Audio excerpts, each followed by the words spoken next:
When my daughters were in about third grade, they wanted ear piercings. Why? I asked. Because it's pretty, they said. Years later, my college daughter got an industrial bar. Did it hurt? Yeah, she said, but I like it. Mommy liked it too, but ouch is ouch. In some cultures, beauty isn't just admired, it's demanded. To belong, to be accepted, people endure extremes. Necks stretched, lips pulled. This isn't just personal choice, it's inescapable social pressure. Today, I will share stories of extreme suffering in the name of beauty. Foot binding in China, corsets in the West. For centuries, these practices didn't just shape bodies, they distorted them, and the echoes are still with us. For nearly 1,000 years, foot binding pursued the 3-inch golden lotus for women's shoe size. Girls as young as 3 years old had their feet soaked, bent, broken, and bound. This agony was the price for a better future, that is, a good marriage. One survivor recalled, "If I cried, no one would want me." Beauty wasn't just appearance, it was obedience, endurance, silence, a brutal public test of a woman's worth. This obsession with a tiny feet was global. Tiny feet, a prince, happy marriage. Sound familiar? Yes, Cinderella. The message echoed across cultures. To be chosen, girl, you must shrink. In China, foot binding symbolized female oppression, marking women as objects. It also functioned as a clear marker of social distinction. With small feet, I'm too noble to work in the field. What a painful symbol of class and control. What's your shoe size? Mine, 7.5.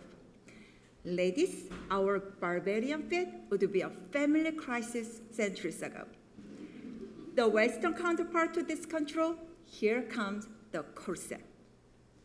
In the 16th century, aristocratic women wore corsets religiously, not just for a small waist. When you squeeze the waist, what body parts are emphasized? The bust and hips. Back then, beauty meant fertility, function, reproduction. In the 19th century, young girls were trained to endure tight lacing, all to achieve the prized 16-inch waist. Some women were even arrested for appearing in public without one. Discipline wasn't optional. It was demanded. By the late 19th century, medical journals reported the dangers: organ displacement, internal damage, even infertility. The very thing meant to signal fertility was causing infertility, all to fit a male maid's ideal. Then things shifted. During World War I, women gained economic power and the corset loosened. Coco Chanel rejected it altogether. Around the same time, women won the right to vote. The flapper emerged, revealing her caps. Fashion now spoke of freedom and power. 40 years later, another revolution. The pill was approved. Mary Quant introduced the miniskirt, revealing the thigh. Again, shock. But like the flappers, it wasn't just about legs. It was an audacious political statement. This body is mine. In the 1980s, corsets appeared in women's fashion again, but quite differently. Jean-Paul Gaultier flipped the script. Madonna wore his corset like armor. Bold, sexual, unapologetic. She didn't reject sexuality. She owned it. Power on her terms. In 2024, Taylor Swift wore a Vivienne Westwood corseted gown with crystal lyrics. Who's afraid of little old me? This wasn't just style, it was defiance. The woman who holds the laces hold the power. Icons may defy the standard, but for most of us, the pressure is hard to escape. Today, over 10 million Americans live with body dysmorphia. 90% of young women use filters, and many say they can't stop comparing themselves to others. The message, still the same. You're not enough. This isn't just about appearance. Years ago, I felt deeply inadequate. As a faculty member, a mom, a wife.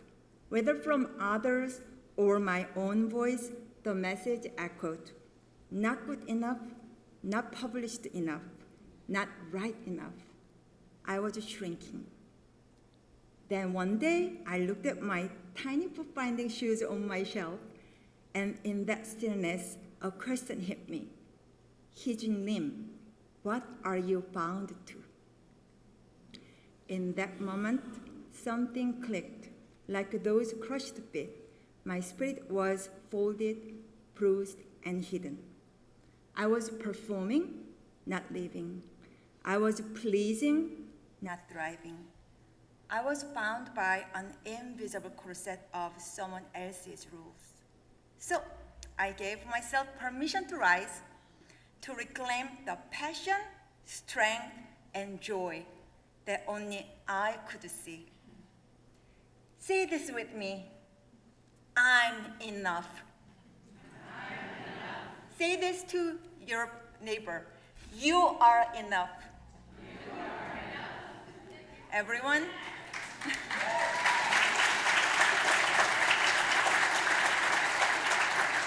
I have 2 more sentences, but you concluded it. But everyone, do not shrink for someone else's judgment. Unbind and shine.